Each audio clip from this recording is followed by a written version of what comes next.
Hi, my name is Michael Smith for Nevada Trails.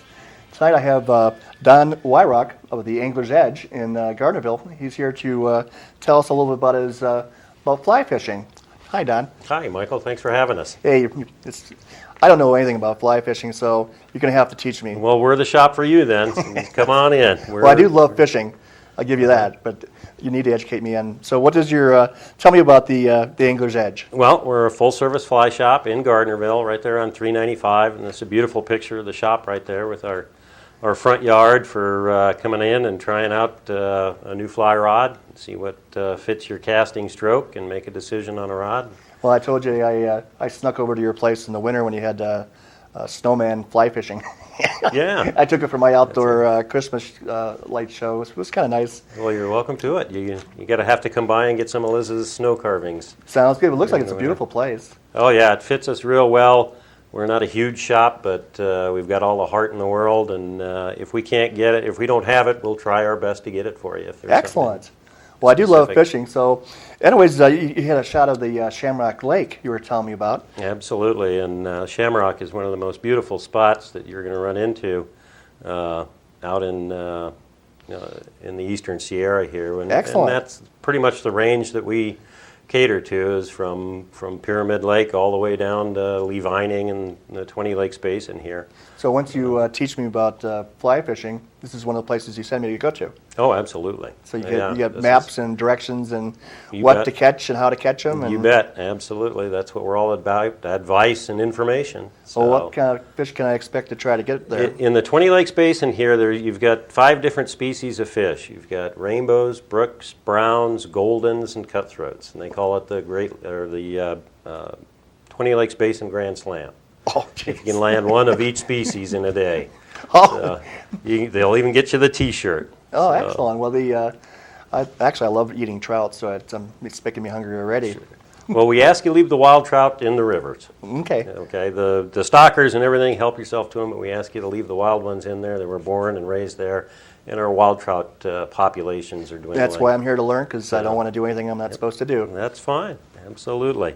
But yeah, we are strong in advice and information and education for fishermen of all every level, whether they're experts or beginners or novices or just people trying to pick up some new tactics and tricks and stuff. Well, it looks like here you have is that a student?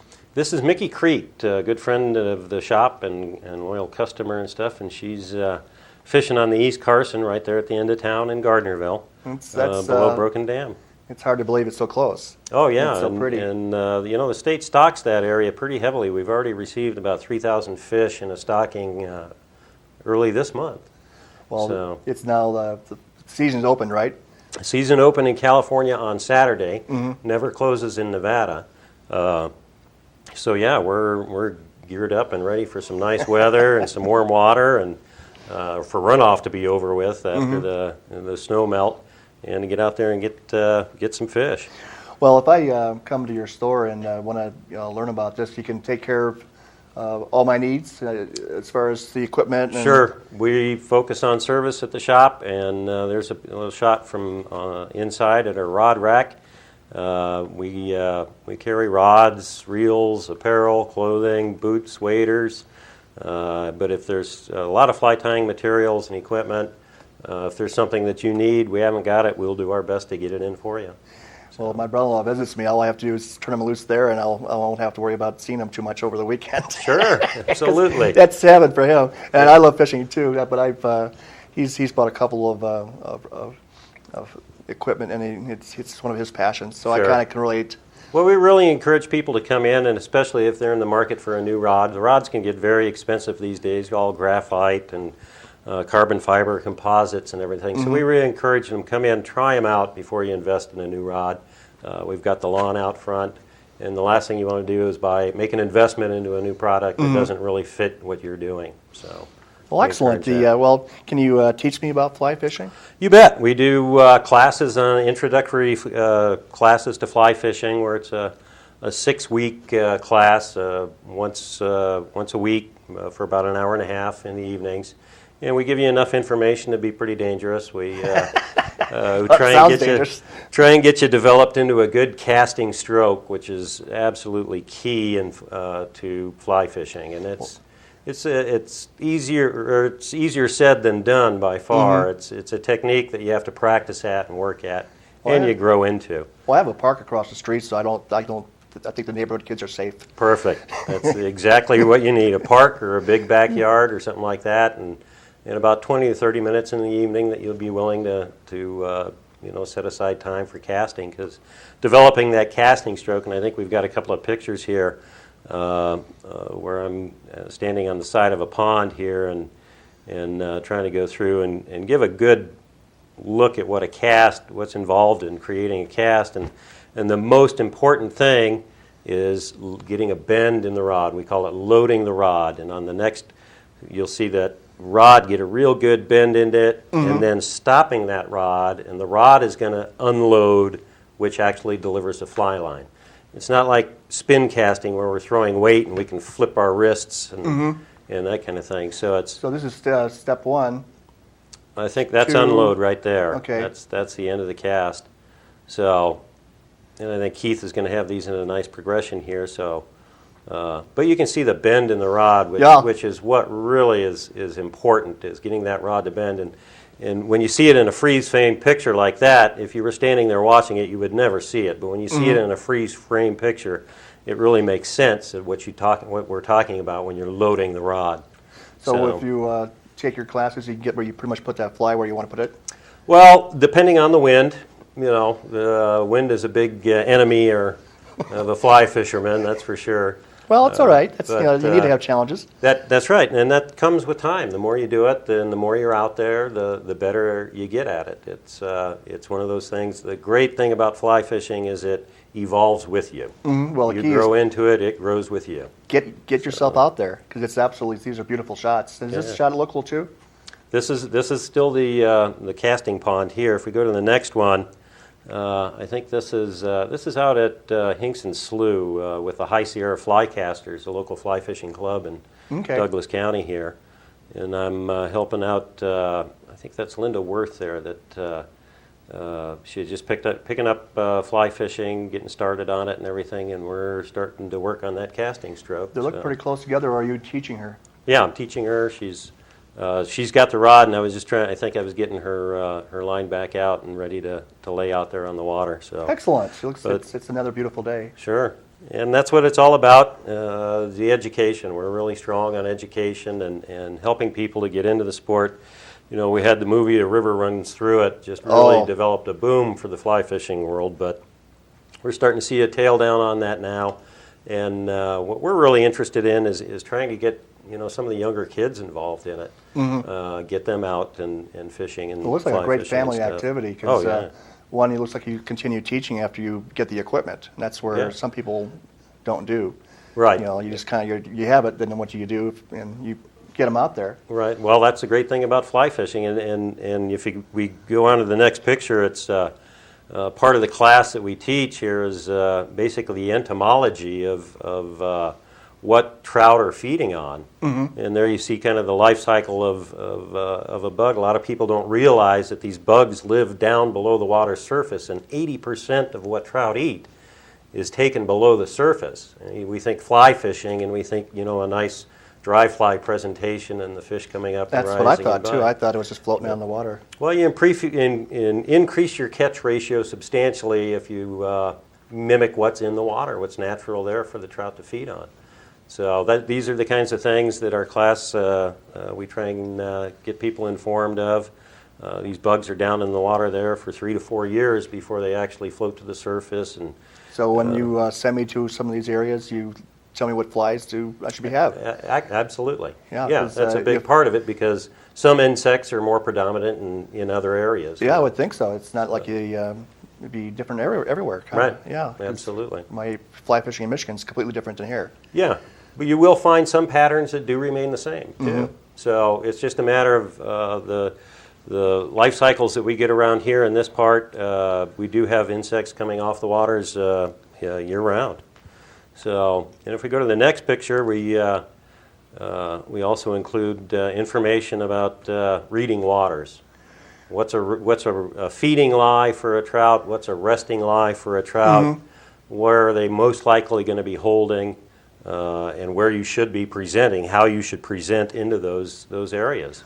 Well, there's a dramatic changes of weather here. From, it seems like in the morning it's still, and then in the afternoon it's windy, and then it's cold in the morning. And so when do you teach them to fish with all these different climate changes? Well, it's a bit of a challenge. When the I was wind just has thinking. come up, it's a fly fisherman's enemy, that's for sure.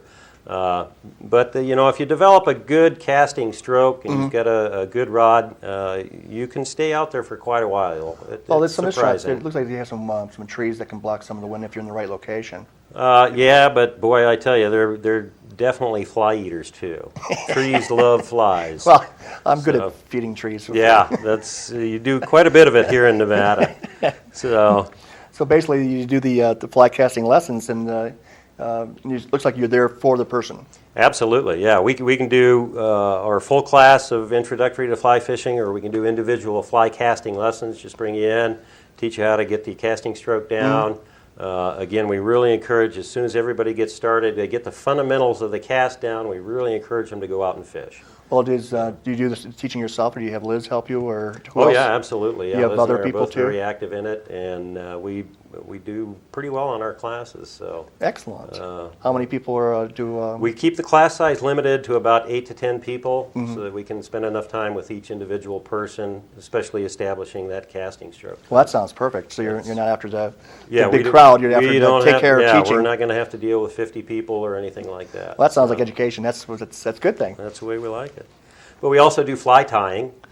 Fly tying classes from April until November. There's a good group of fly tyers there. Well, I'm sorry, I don't know what fly tying is. You make your own fly? Yep, you can get a bare hook, and then you start using various materials and start tying particular patterns to imitate the insects. So you that are there you in the sell water. the hooks and the pieces that they would need to make their own fly ties? Absolutely, and we also sell completely tied flies, ready to go. So a lot of the fun is probably in the winter is making your flies. Yeah, absolutely, yeah. As things cool down outside and stuff, and you're driven indoors, and yeah, it's a perfect time of year to sit down and start fly tying. Well, this looks like an actual fly tying class. Yes, this is one of our classes. They're typically held on Saturdays for 2 Saturdays in a row. They run from about 8:30 in the morning until noon, 1 o'clock, depending on how many flies are getting tied. So, but we provide all the materials, all the equipment, everything. So you So don't. when you tie one on, you're not kidding. That's right. Okay. That's exactly right. Okay. Yeah. So if we go to the next picture, we can take a look at. These are actual stone flies, and what you can see is that they've come up out of that gravel bed, and they're.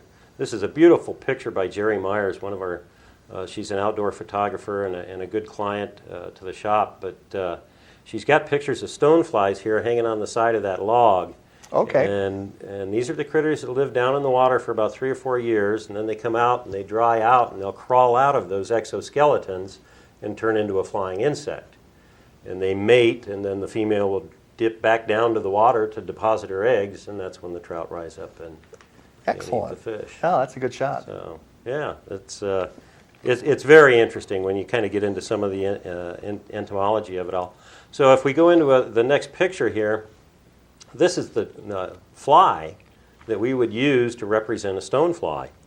And this is a stonefly nymph when he would still be in that exoskeleton and living in the gravel beds under the water and tumbling along the water. And like I say, 80% of what fish eat is below the surface, and that's one of the things that they would eat. And that's something you would teach me how to make. Absolutely. That looks pretty complicated. Well, patterns can get very complicated. There's even realistic tying competitions and stuff. Well, I was going to say, that looks like Bugs something get- from a competition. Yeah, it's pretty intense. That's something I could make like that? Yeah, absolutely. It looks good. I problem. know. It's something I thought you'd buy in a store. So it's Oh yeah, we would carry those in our fly boxes. So if you were interested in buying those for fishing the East Walker River or the Carson River or something like that, we Excellent. definitely have them in stock. So. And then we have kind of informal fly tying. If we go to the 3B Club, on the next picture here. This is one of our Friday morning activities. Is a bunch of the folks get together in the mornings at the shop there and tell lies and swap tales and solve the world's problems and Excellent. There looks like they're maybe just, even order kind up of a morning ritual you got Yep, going. absolutely. The coffee pot's always on, and these the guys come in and hang out and like I say, tell tales of the big ones that got away. What day is this? This is Friday mornings, about 9:30 in the morning. And you called it the Friday's Bitchin'. Braggin' and Breakfast Club. It sounds like someone who's been fly fishing for a lot of years. Oh yeah, we've got a wonderful group of guys. We've got world-class fishermen, and then we have people with absolutely no skill sets in fly fishing yet. And it's just great to see these guys pass those skills on to new people. And in our next picture here, one of our Bitchin' Braggin' and Breakfast Club founders here, Norm Williams. A wonderful man here. He's actually teaching a group of kids at Sierra Crest Academy. Wow, that's a good school. So, and that's one thing we really want to do is encourage the kids into this sport, fly fishing, fly tying, because it's we need to get rejuvenation of interest into the sport and keep it alive. And So keep if it you going. want to join the club, you just show up on Fridays. That's right, absolutely. That doesn't sound 9:30 too a.m. tough. Yeah, coffee pot's on, and so yeah. Okay, well here's an That's what invitation. come Get on out in. there and help the kids and get back to your fly fishing ways, and You bet. sounds good. And I think Norm's in the next picture here with his with the rest of the class there tying away. So that's him him teaching. Yeah. So they're doing a real good job. Well, excellent. I like anything to do with teaching kids. You bet. And if we want to get a hold of you at your location, do you have a website? Absolutely. It is theanglersedge.com. And we've got our shop online as well. You can shop online at theanglersedge.com /store. We also have a news page where we try and keep everybody up to date with some of the current events that's going on. And one of the big things that we have going on right now is the Kids Free Fishing Derby is coming up. Oh, wow, that's always exciting. Yeah, it's May 31st and June 1st this year. It's put on by the Park and Rec Department. Can you call your place to help volunteer if you need people? You can go online to the news page, and the forms are available there. You can just click on the download form. It gives you the information on where to send it into. If you have questions, Steve Hamilton's telephone number is also on there. Excellent. So, and what was your phone number? Our phone number at the shop is 782-4734. Excellent. We're currently open 9 to 5, Monday through Saturday. Well, when I first moved to this region, the Kids Derby was just really exciting for me to witness, and so I really hope to encourage people to come out for that event, and or maybe even send them a check to help support our community. It's a real hoot, and if you've never seen it, you really need to go down, take your camera, walk over to the preschooler side of the river, and if we go to the next picture here, there's a little fly fisher lady right there.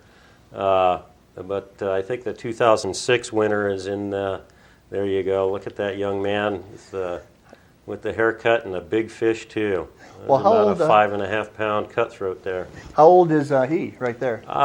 He would be between the ages of 3 and 5, I think, on the preschooler side where they can fish with, have mom or dad come in and help them out. So you probably do the preschool, and then in probably about 6 or 7, you start thinking the fly. Yeah, after that they go over to the 6 to 12 area, and they have to fish alone with comments from the peanut gallery back there. I'm sure mom and dad on the side. I saw a lot of. I was just amazed how much fun that everybody had there. It's just encouraging everyone to go out to this outing because till you see it, you can't believe it. Yeah, it's spectacular. Park and Rec does a great job. Steve Hamilton and his group that help put this on every year, just a great group. So if you can contribute anything or volunteer to help out, you're sure to have a good time.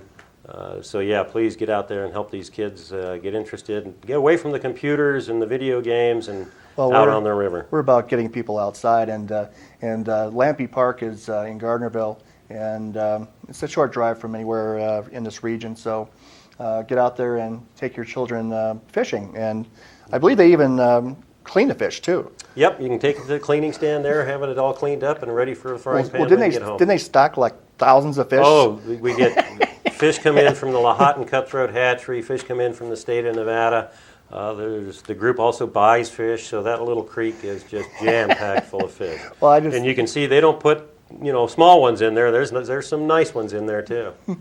Well, I really appreciate you coming out tonight, Absolutely. Don and Liz of the Angler's Edge, and we hope you can get out to his store to learn some fly fishing, and he can talk fish for a while. I've talked to him on the phone a number of times, and we just get to gabbing so much, so you might spend more time than you desire. So I would definitely spend a little extra time on your clock to be there, because once you get talking about fishing, it's very infectious, and I just want to thank you for coming out. And Don has promised to take me out the field, and he's going to show me how to do some fly fishing. So we'll see what kind of a teacher we have here next time on the Nevada Trails in probably, about a month?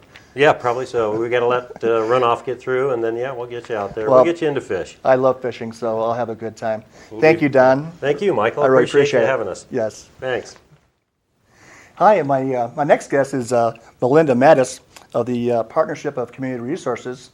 And my show basically is about sports, and you're probably wondering why somebody would come on the air to talk about community resources. But we have an upcoming Carson Valley Days Walk, Jog, and Run to be held Saturday, June 14th.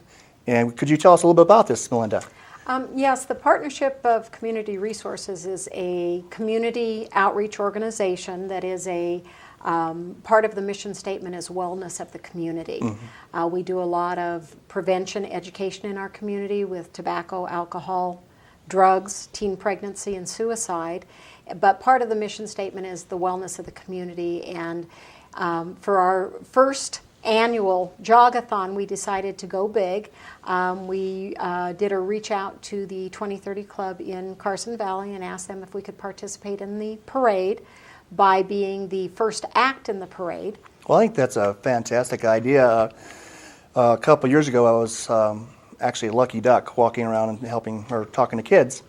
And but you waited about an hour and a half before the parade even started. Exactly, Mike. And that's why we're so interested in doing this, is that we have a built-in crowd, number one, and the runners and the joggers and the walkers, the families get together. It's a family day. They are the first act. They get to entertain people, get them excited about the parade and energetic while the parade's getting ready to go. So we'll take off ahead of them. As soon as our group of people, as all the runners get through, then the parade will start just about 9 o'clock in the morning. Well, how can you get money for your group by doing this? This is actually not a fundraiser. Oh, this okay. is strictly a family activity, putting out wellness to the community, suggesting and giving opportunity for families to see other ways besides maybe just sitting in front of a computer or TV over the summer, that this is a healthy way to get your family together for the summer months. Well, so it's a family day, not a fundraiser at all. That's perfect. Melinda and I have done some shows on anti-smoking, anti-drinking, 2 shows on meth, and this particular show that we're doing right now is basically, the idea is to get people outside. So if you come to this parade and you want to do a little jog before the parade, it sounds like a perfect opportunity to get out there and have some fun. Do you have any awards for finishing? Or We are lucky enough to have many sponsors who have gotten involved with us, and the latest one is actually Keith Cole with the Douglas High School cross country team. Excellent. And he is going to actually MC for us, but he is instructing us on our first annual, and so we will be having awards for the activity. We will have, as I understand it, across the divisions, 3 deep. We don't know quite what those awards are going to be yet, but there will be awards. So all the ages are all broken down Exactly. and technical. Male, female ages, and like I said, you can run it. It can be a very serious run. You can walk it. This could be your first activity, getting out there and getting healthy, or you can jog it. And there is a 10K and a 5K. There's some distance there. Like There I is said, some- I yeah. walked it as a duck. Absolutely, there's some distance, and we're taking off from Bentley and right there at the college for the 10K, and then the 5K will take off at Minden Elementary School and hook up at 395. The sheriff's office is involved. They'll be having a cruiser going in front of us with the lights going and Excellent. the sirens going. Well, I'll be taping it as a videographer, so I'll try to get out there and get some Perfect. footage. That's and, wonderful. Well, how do they get a hold of you to register? There's two ways, well, there's multiple ways to register. We'll be having a big banner in front of the partnership offices, which is in Gardnerville at 1528 Highway 395. Okay. The banner should be going up in about a week. We are on active.com. Active.com. For the registration, and then on our website for the partnership, we will also take registrations. We were doing it at the business fair. We've got them out to lots and lots of the businesses in the community, and everybody is invited to come. So it sounds like we might have some potential challenge matches between businesses. That's what we're trying for. That's what we're trying for. And we're trying to get that cross-country team out there and really motivating the cross-country group that we have at Well, our high I school. just happened to be on cross country when I was a young man, and if I was still a young man, I'd probably be out there challenging the other high schools in the area. Good, and that's what we're hoping that they will do. So, that's what we're hoping they if you will want do. to challenge another club or high school, if you have a running club, we want you to participate. We'll give you some airtime if you let us know what you're going to do. And we just think this is a cause worth doing. And I'd like to thank you, Melinda, for joining us tonight. I know you're all over the place, and I just appreciate your time so much. And Thank you, Michael. Thank you for having us. You're welcome, and really get out there and support the Partnership for Community Resources, because I met some really sharp people there, and it's good for everybody. Thank you very much. Thank you so much, Michael. You're welcome. Appreciate it. Come out and run. This has been Michael Smith for Nevada Trails.